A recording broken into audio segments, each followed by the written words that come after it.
سارے تعلق رب سے جوڑو، کر دے گا وہ نظر کرم۔ اما بعد فقد قال رسول الله صلى الله عليه وسلم: الحياء والإيمان قرناء جميعا، فإذا رفع أحدهما رفع الآخر، او كما قال صلی اللہ علیہ وسلم۔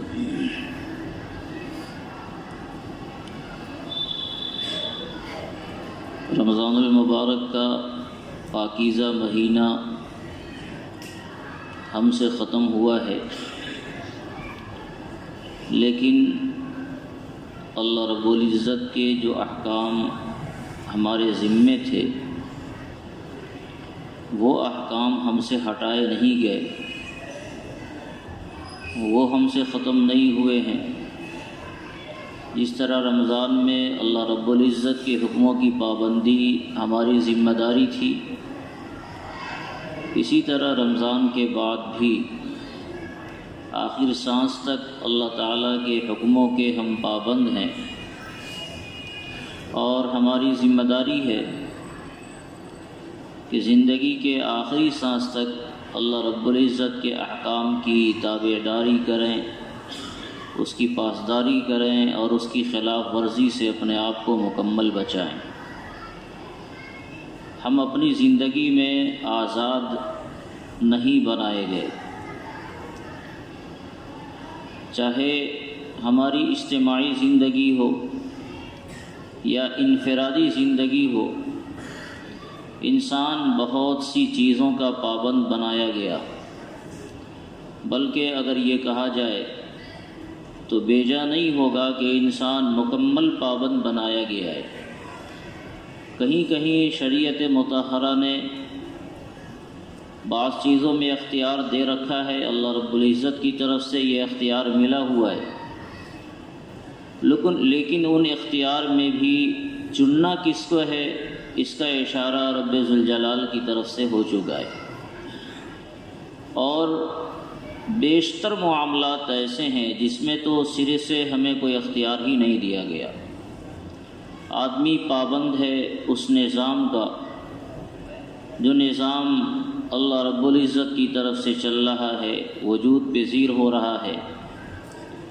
کوئی اگر یہ کہتا ہے کہ انسان پرسنل زندگی میں آزاد ہے، وہ اپنی مرضی سے جو چاہے کرے، اپنی مرضی سے جو چاہے اختیار کرے، یہ چیز نگاہوں کا دھوکہ ہے، بلکہ شیطان کی رہنمائی ہے، اس کی تلبیس ہے، جس کی وجہ سے آدمی اس طرح کے نعرے لگاتا ہے اور اپنے آپ کو دھوکے میں ڈالتا ہے۔ اگر ہم پرسنل زندگی میں آزاد ہیں تو اپنی پرسنل لائف میں آپ جو چاہیں کیا کر سکتے ہیں۔ بے شمار چیزیں آپ دیکھیں گے جس میں آپ کو کوئی اختیار نہیں ملے گا۔ آپ کے بدن کا جو حصہ ہے، ان حصوں میں آپ کا کوئی اختیار نہیں چلتا ہے۔ کوئی آدمی کالا ہو، پرسنل لائف ہے اس کی، وہ چاہتا ہے کہ ہم گورا ہو جائیں تو ہو کے دکھلاوے۔ کوئی آدمی بدصورت ہے، اس کی وہ پرسنل لائف ہے، خوبصورت ہونا، بدصورت ہونا، وہ چاہتا ہے کہ ہم خوبصورت ہو جائیں، تو اپنی زندگی میں وہ آزاد ہے، وہ کر کے دکھلا دے، بدصورت سے اپنے آپ کو خوبصورت بنا دے۔ کسی آدمی کا ناخن ایک ہفتے میں بڑھتا ہے، ناخن کو پابند بنا دے کہ تمہیں ایک ہفتے میں نہیں 2 ہفتے میں بڑھنا ہے۔ موچھ بال تراشنے میں آدمی کو ہر ہفتے مہینے پیسے اچھے خاصے برباد ہوتے ہیں، تو آدمی اپنے آپ کو پابند بنا لے کہ اب جو ہم نے بنا دیا اسی انداز میں رہنا ہے، اور زندگی بھر اس سے 1 انچ 1 سوت تمہیں آگے نہیں بڑھنا ہے۔ تو اگر پرسنل لائف میں آدمی آزاد ہوتا تو خود اپنے وجود کے اوپر اس کا کچھ نہ کچھ اختیار ہوتا۔ روز روز انسان کو دوائیں کھانی پڑتی ہے۔ پرسنل لائف میں انسان آزاد ہے تو اپنے جسم کو پابند بنا لے کہ اب تمہیں دواؤں کی ضرورت نہیں ہونی چاہیے، اور اگر تم کو دوا کی ضرورت ہوگی تو تمہاری پٹائی ہوگی۔ تمہیں نیند کی ضرورت نہیں ہونی چاہیے، ہمیں کام ہے اس لیے اب تم کو سونا نہیں ہے۔ لیکن آپ دیکھیں گے کہ آدمی کام سے پریشان حال ہوتا ہے، کاموں کا لوڈ ہوتا ہے، مگر جب نیند کا جھونکا آتا ہے تو سارے کاموں کو چھوڑ کر وہ بستر پر دراز ہو جاتا ہے۔ آپ اپنی زندگی میں دیکھیں گے کوئی شخص انتہائی مشغول ہوتا ہے مگر استنجا کا پریشر بنتا ہے تو ساری چیزوں کو چھوڑ کر وہ بیت الخلاء کی طرف دوڑتا ہے۔ اس وقت وہ اپنے نظام ہاضمہ کو کیوں نہیں تابع بناتا کہ خبردار جب تک ہم نہیں کہیں تمہیں باہر نہیں نکلنا ہے اور آرام سے رہنا ہے۔ ایک شخص کو بہت سخت ضرورت ہوتی ہے کہیں جانے کی اور اچانک بھوک لگتی ہے اور اس سے وہ بےتاب ہوتا ہے اور بےتاب ہو کر سب سے پہلے کھانے پینے کا انتظام کرتا ہے۔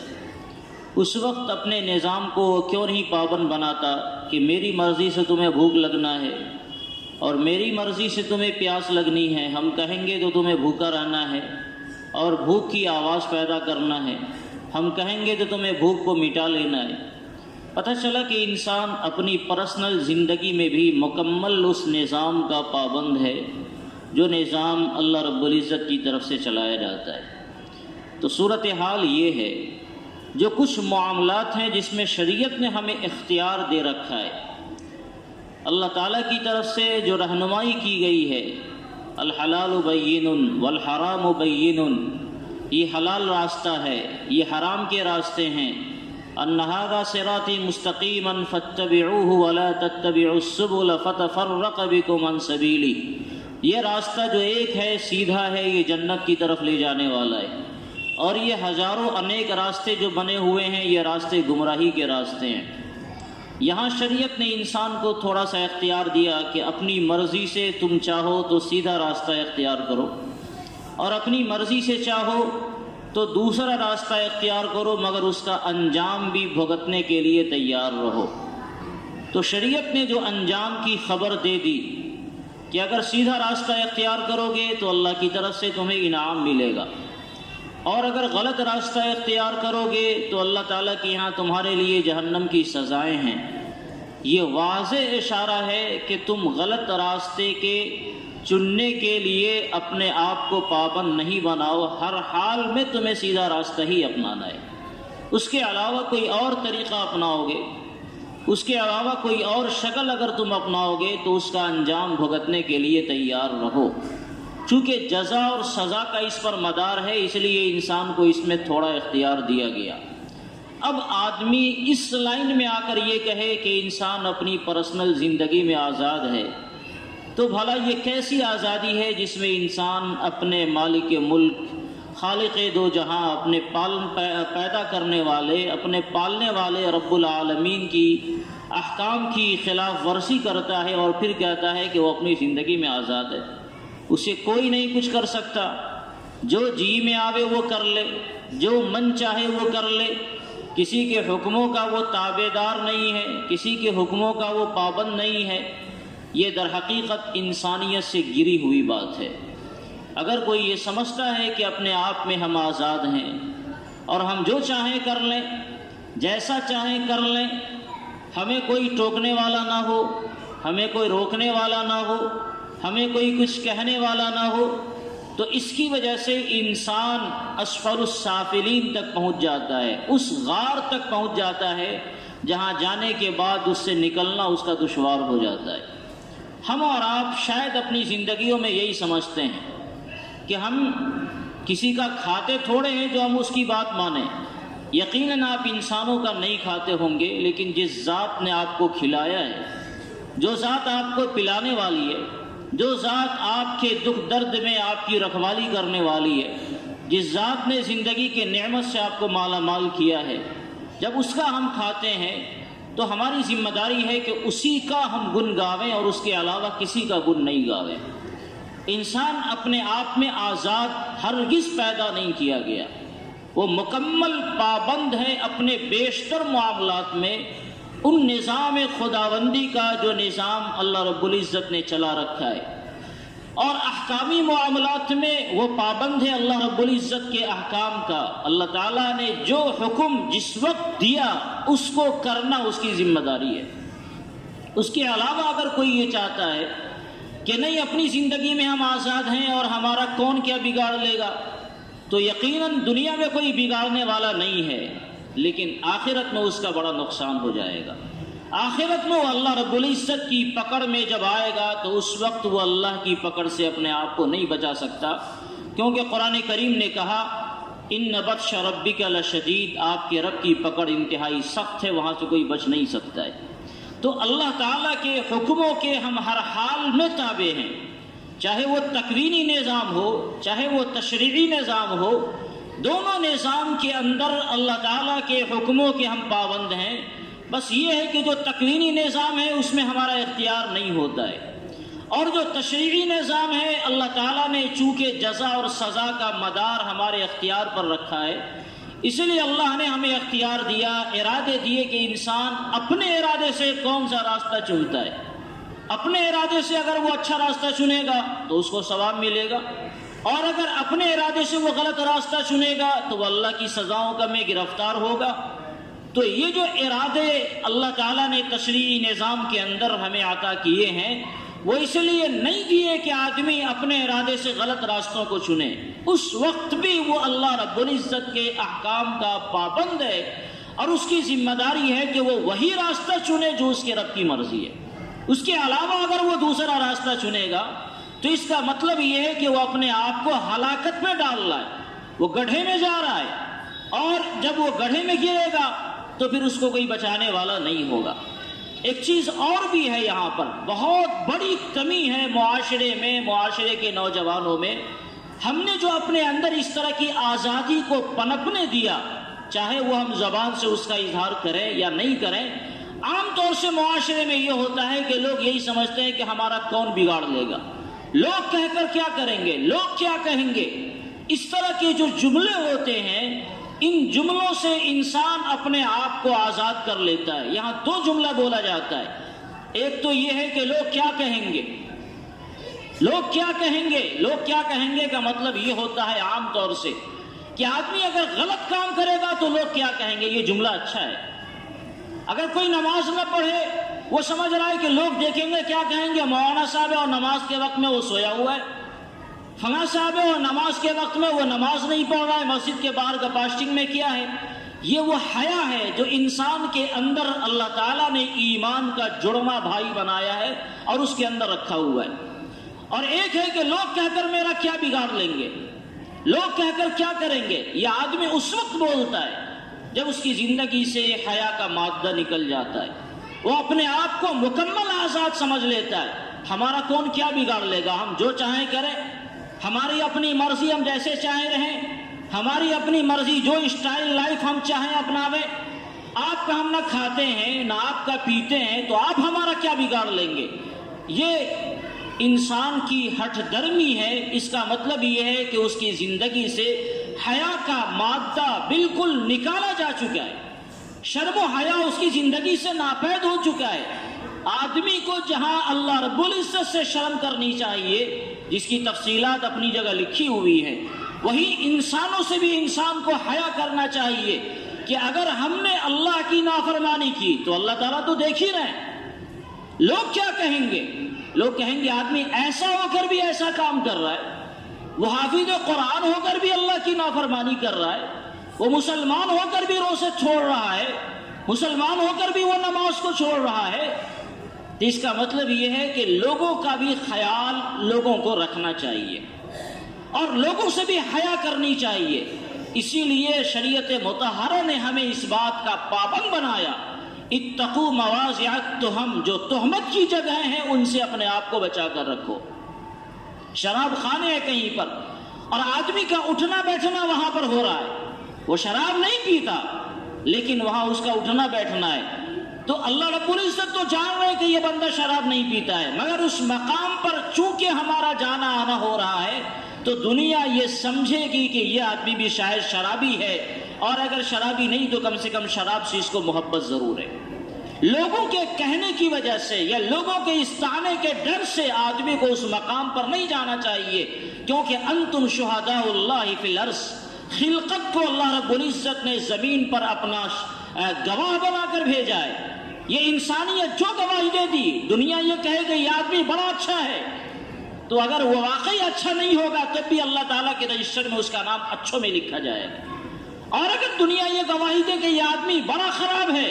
وہ آدمی کتنا اچھا ہو لیکن وہ دنیا والوں کی نگاہ میں خراب ہے، تو اللہ کی رجسٹر میں اس کا نام خراب لوگوں میں لکھا جاتا ہے۔ تو اس لیے اپنے آپ کو ایسے مقامات سے بچنے کا ہمیں پابند بنایا گیا جن مقامات پر رہ کر ہمارے اوپر کوئی داغ آ سکتا ہو، ہمارے اوپر کوئی تہمت آ سکتی ہو، دنیا والے یہ کہیں کہ جو فلاں بندہ ہو کر یہ کام کر رہا ہے، یہ مناسب نہیں ہے۔ یہ اس لیے میں کہہ رہا ہوں کہ انسان جب ان چیزوں سے آزاد ہو جاتا ہے تو اسے اللہ تعالیٰ کی تو پرواہ ہوتی ہی نہیں ہے۔ اللہ کی پرواہ ہوتی، اللہ کے احکام کی پرواہ ہوتی تو وہ نافرمانیاں کرتا ہی نہیں، گناہ کرتا ہی نہیں۔ لیکن جب لوگوں کا بھی لاز لحاظ ختم ہو جاتا ہے، اس کا پاس و لحاظ مٹ جاتا ہے، تو پھر آدمی دنیا میں رہ کر ایسے ایسے گندے کام کرتا ہے کہ وہ سمجھتا ہے کہ کوئی ہمارا کہہ کر کیا بگاڑ لے گا۔ جب آدمی نیک کام کرے اور اپنے آپ میں واقعی وہ دیکھ رہا ہے اپنے گریبان میں جھانک کر کہ ہمارے اعمال الحمدللہ ہر طرف سے ٹھیک ہیں، اور پھر دنیا کسی غلط فہمی میں آ کر اس کی شکایت کر رہی ہے، تو اس وقت آدمی کو یہ کہنے کا یقیناً حق ہے کہ دنیا جو چاہے کرے، ہمارا خدا تو دیکھ رہا ہے۔ اپنے نفس کا وہ مستقل جائزہ لے رہا ہے کہ دنیا جو کچھ کہہ رہی ہے کیا واقعی یہ عیب ہمارے اندر موجود ہے یا نہیں ہے، اور اگر عیب ہے تو اس کی اصلاح کر رہا ہے، اور اگر عیب نہیں ہے تو دنیا والوں سے اپنے آپ کو الگ رکھے ہوا ہے، وہ جو چاہے کرے۔ ایک بزرگ نے کہا تھا، جب کسی نے شکایت کی تو اس بزرگ نے اپنے آپ سے خطاب کرتے ہوئے کہا تھا کہ اے فلاں، اگر در تس ترکن، فارسی کے پہلی میں یہ جملہ لکھا ہوا ہے، اگر تمہارے اندر وہ عیب واقعی موجود ہے جو فلاں بندہ شکایت کرتے ہوئے کہہ رہا ہے تو چھوڑ دو، کیا حرج ہے؟ بیماری اور برائی کی اگر تمہارے دشمن نے بھی تنبیہ کی تو اس دشمن کا احسان مانو کہ اس نے تمہاری برائی کا تمہارے پاس نہ سہی، اس نے غیبتاً دوسری جگہ تذکرہ کر دیا اور یہ اطلاع تمہارے اوپر آ گئی، تو اس دشمن کا احسان مانتے ہوئے چھوڑ دو۔ اور اگر وہ برائی تمہارے اندر نہیں ہے تو خواہ اپنی بیزاری کا اظہار کرنے کی کیا ضرورت ہے کہ ہم پاک باز ہیں؟ تمہارا خدا تمہیں دیکھ رہا ہے، اللہ تو دیکھ رہا ہے، جس کے لیے آدمی کام کر رہا ہے وہ ذات دیکھ رہا ہے۔ اللہ کی نگاہ میں اگر ہم پاک باز ہیں اور خدا نخواستہ دنیا والوں کی نگاہوں میں غلط فہمی کے شکار ہیں، تو بڑے بڑے لوگ ایسے ہوئے دنیا کے اندر جن کو اللہ تعالیٰ نے بڑا مقام عطا فرمایا، لیکن شاید غلط فہمی کی بنیاد پر، دشمنی کی بنیاد پر یا کسی اور بنیاد پر دنیا والوں نے انہیں لعن طعن کیا۔ حضرت امام اعظم ابو حنیفہ رحمۃ اللہ علیہ، انہیں بھی لوگوں نے نہیں چھوڑا۔ حضرت امام بخاری رحمۃ اللہ علیہ، آخر زمانے میں لوگوں نے انہیں بھی نہیں چھوڑا۔ جب اس شان سے وہ شہر میں آئے تھے کہ پورا علاقہ عمدہ ہوا تھا استقبال کو، اور جب جانے لگے تو ان کے ایک شاگرد رشید حضرت امام مسلم رحمۃ اللہ علیہ کے علاوہ کوئی دوسرا ان کے ساتھ نہیں تھا۔ تو غلط فہمی ہے، لوگوں کے نظریات کو بدلتے ہوئے دیر نہیں لگتی، کب کوئی سر پر بیٹھا دے اور کب کوئی پاؤں تلے روک دے، یہ لوگوں کا مسئلہ ہے۔ لوگوں کے نظریات کو بدلتے ہوئے دیر نہیں لگتی۔ اگر آپ کا مفاد اس سے ٹکرائے گا وہ آپ کا دشمن ہو جائے گا، اور اگر آپ کا مفاد اس سے مطابق ہے تو آپ سے بڑا، آپ سے بڑھیا اس کی نگاہ میں کوئی نہیں ہوگا۔ تو یہ تو ہوتا ہے، لیکن لوگوں کے اس نظریات کا خیال کرتے ہوئے یہ دیکھنا چاہیے کہ دنیا جو ہمارے بارے میں کہہ رہی ہے واقعی یہ برائی اگر ہمارے اندر ہے تو اپنے آپ کو چھوڑ دینا چاہیے۔ یہ حیا کا تقاضا ہے۔ اگر حیا ہمارے اندر نہیں رہی تو آقا صلی اللہ علیہ وسلم نے ارشاد فرمایا، مستدرک حاکم کی یہ روایت ہے جس کی میں نے تلاوت کی، آپ علیہ السلام نے ارشاد فرمایا، الحیاء والایمان قرناء جمیعا، حیا اور ایمان یہ دونوں ساتھ رہنے والے ہیں۔ جب انسان کی زندگی سے حیا ختم ہو جائے یا ایمان ختم ہو جائے تو ایک ختم ہوگا تو دوسرا بھی ختم ہوگا۔ حیا جب نکل جائے گی ایمان کھسکنا شروع ہو جائے گا، جب ایمان اس کے اندر نہیں رہے گا تو حیا اس کے اندر باقی نہیں رہے گی۔ یہ طریقہ ہے اور یہ ایک پیمانہ ہے انسانوں کو اپنے آپ کو دیکھنے کا۔ ہم نے ابھی شہر میں دیکھا رمضان المبارک کا مہینہ، اور آپ کو یقین نہیں آئے گا کہ ایسے ایسے لوگوں کو ان گناہگار آنکھوں نے رمضان کی حالت میں کھاتے پیتے ہوئے دیکھا ہے کہ یقین نہیں آتا یہ مسلمان ہے۔ ان کو اگر اللہ رسول کا ذرہ برابر بھی خوف نہیں ہے تو کم سے کم اڑوس پڑوس جو چلنے والے دنیا والے لوگ ہیں ان کا بھی تو خیال ہوتا، ان کا بھی تو کوئی لاز لحاظ ہوتا، ان کا بھی تو پاس و خیال ہوتا کہ ارے اللہ تعالیٰ کا چلو ہمیں کوئی خیال نہیں، اللہ تعالیٰ کا معاملہ آخرت میں ہم سمجھ لیں گے۔ لیکن اڑوس پڑوس میں جو غیر مسلم جا رہے ہیں وہ جو دیکھیں گے کہ ایک مسلمان بندہ پورے تندرستی کے ساتھ اور شان سے ہوٹل میں کھا رہا ہے، ذرہ برابر اسے کوئی غیرت نہیں، تو دنیا کیا سمجھے گی کہ مسلمان بھی ایسے ہوتے ہیں کہ رمضان کے اس پوتر مہینے میں اور اس مقدس مہینے بھی یہ لوگ کھاتے پیتے ہیں اور روزے کا کوئی احترام نہیں کرتے۔ بہت سے غیر مسلم تو ایسے ہیں جو رمضان کا احترام کرتے ہوئے روزہ رکھتے ہیں اور رمضان کی حالتوں میں وہ اپنی عقیدت کا اظہار کرتے ہیں، لیکن یہ مسلمان کتنا بے غیرت ہو گیا، کتنا بے شرم ہو گیا کہ اللہ کا بھی خوف نہیں ہے اور معاشرے کا بھی پاس و لحاظ اسے نہیں ہے کہ دنیا کیا کہے گی۔ آدمی مسلمان ہو کر جھوٹ بول رہا ہے، مسلمان ہو کر بے نمازی بنا ہوا ہے، مسلمان ہو کر شراب پی رہا ہے، تو دنیا کیا کہے گی؟ لوگ ایسے موقع پر یہی کہتے ہیں کوئی ہمارا کیا بگاڑ لے گا۔ اس کا مطلب یہ ہے کہ انسان اپنی زندگی سے حیا کو دھو چکا ہے۔ اور اذا فاتک الحیا فافعل ما شئت، جب انسان کی زندگی سے حیا ختم ہو جائے تو پھر جو چاہے آدمی کرے، نہ اسے اپنے ماں باپ کا خیال ہوتا ہے، نہ اسے اپنے بھائی بہن کا خیال ہوتا ہے، نہ اپنے بڑوں کا خیال ہوتا ہے، نہ چھوٹوں کا پاس لحاظ ہوتا ہے کہ چھوٹا ہی دیکھ کر ہمارے اوپر ہنسے گا کہ یہ بڑا کیسا بے وقوف آدمی ہے جو اس طرح کے گندے کام کر رہا ہے۔ اس لیے حیا کا یہ تقاضا ہے، انسان اگر تھوڑی دیر کے لیے مان لیجئے کہ اللہ رب العزت کا خوف اس کی زندگیوں میں نہیں ہے، تو بھی دنیا ہمارے برے اعمال پر ہنسے گی، کیا کہے گی، اس کا پاس و لحاظ رکھ کر بھی آدمی کو اپنی زندگی کو ٹھیک کرنا چاہیے۔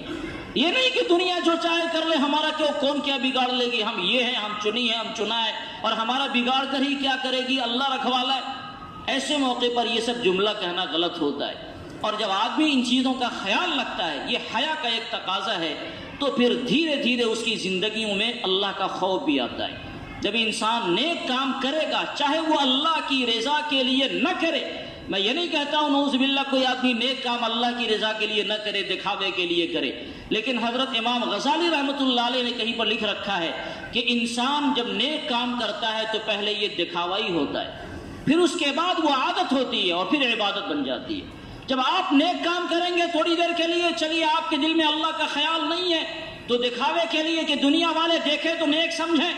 اس لیے آدمی نے نیک کام کیا، اور جب وہ کرتا رہا دنیا والوں کے دکھاوے کی وجہ سے، تو وہ اب کام اس کی عادت بن جائے گی، اور پھر جب انسان کرنے لگتا ہے ایک وقت تک، تو پھر اس کا دل اسے ملامت کرتا ہے کہ جب تم کر ہی رہے ہو تو اللہ کی رضا کے لیے کیوں نہیں کرتے، وہ عبادت بن جاتی ہے۔ تو اگر ہم خدا نخواستہ ایسا نہ ہو کہ ہماری زندگی میں اللہ رب العزت کا خوف اس حد تک مٹ چکا کہ ہم اللہ کے لیے کام کرنے والے نہ ہوں، لیکن اگر خدا نخواستہ کوئی مسلمان ایسا ہے تو کم سے کم معاشرے کا خیال کر کے، اپنے بال بچوں کا خیال کر کے، اپنے اڑوس پڑوس کا خیال کر کے، اپنے آگے پیچھے رہنے والے لوگوں کا خیال کر کے، کہ دنیا دیکھے گی تو کیا کہے گی، اب بندہ اتنا قریب ہو گیا، مرنے کے قریب ہے، یہ بندہ جوانی کی عمر کو پار کر چکا ہے، یہ بندہ جوان ہو چکا ہے اور اب تک اس کی زندگی میں اس طرح کے حالات ہیں، تو کم سے کم لوگوں کا خیال کر کے آدمی نیک کام پر اپنے آپ کو آمادہ کرے۔ میں اس لیے کہہ رہا ہوں کہ رمضان کا مہینہ جانے کے ساتھ ساتھ اللہ کے احکام ہم سے رخصت نہیں ہو گئے، اللہ تعالیٰ کے احکام ہمارے ذمے باقی ہیں، تو اللہ کے احکام باقی ہیں، تو جس طرح رمضان کے مہینے میں اپنے آپ کو اللہ کے حکم کو پابند بنایا تھا، ہماری ذمہ داری ہے کہ رمضان کے بعد بھی اللہ کے احکام کی پابندی ہماری زندگیوں میں ہو۔ اور اگر خدا نخواستہ اللہ کا خوف کسی گوشے میں ہمارے ذہن و دماغ میں نہیں ہے، یہ نہیں ہو سکتا کہ ایمان والا ہو اور اللہ کا خوف نہ ہو، بالفرض والمحال، سپوز دیٹ مان لیا جائے کہ اللہ کا خوف نہیں ہے، تو بھی اس معاشرے کے شرم و حیا کا خیال کرتے ہوئے کہ دنیا کیا کہے گی، کم سے کم آدمی کو ان ایمان والے معاشرے کا خیال کرتے ہوئے اللہ کے احکام کا اپنے آپ کو پابند بنانا چاہیے اور اللہ کی نافرمانیوں سے اپنے آپ کو بچانا چاہیے۔ یہ حیا کا تقاضا ہے اور حیا ایمان کا حصہ ہے۔ آقا صلی اللہ علیہ وسلم نے ارشاد فرمایا کہ جس کی زندگی میں حیا ہوتا ہے تو خیر کو وہ لا کر رہتا ہے، الحیاء لا یاتی الا بخیر، حیا ہر حال میں خیر کو ہی اپنی طرف کھینچتی ہے۔ جب ہماری زندگی میں حیا ہوگی تو خیر کا پہلو ہماری زندگیوں میں دھیرے دھیرے آئے گا ہی، اور جب آدمی اس حد تک بے حیا ہو جائے، جب کسی کا خیال نہیں رکھے، تو خیر اس کی زندگی سے مٹ جاتے ہیں، اور نتیجہ یہ ہوتا ہے کہ ایمان بھی رخصت ہونے لگتا ہے، کیونکہ آقا علیہ الصلوۃ والسلام کا فرمان ہے۔ اللہ تعالی ہم سب کو ان باتوں پر عمل کرنے والا بنائے۔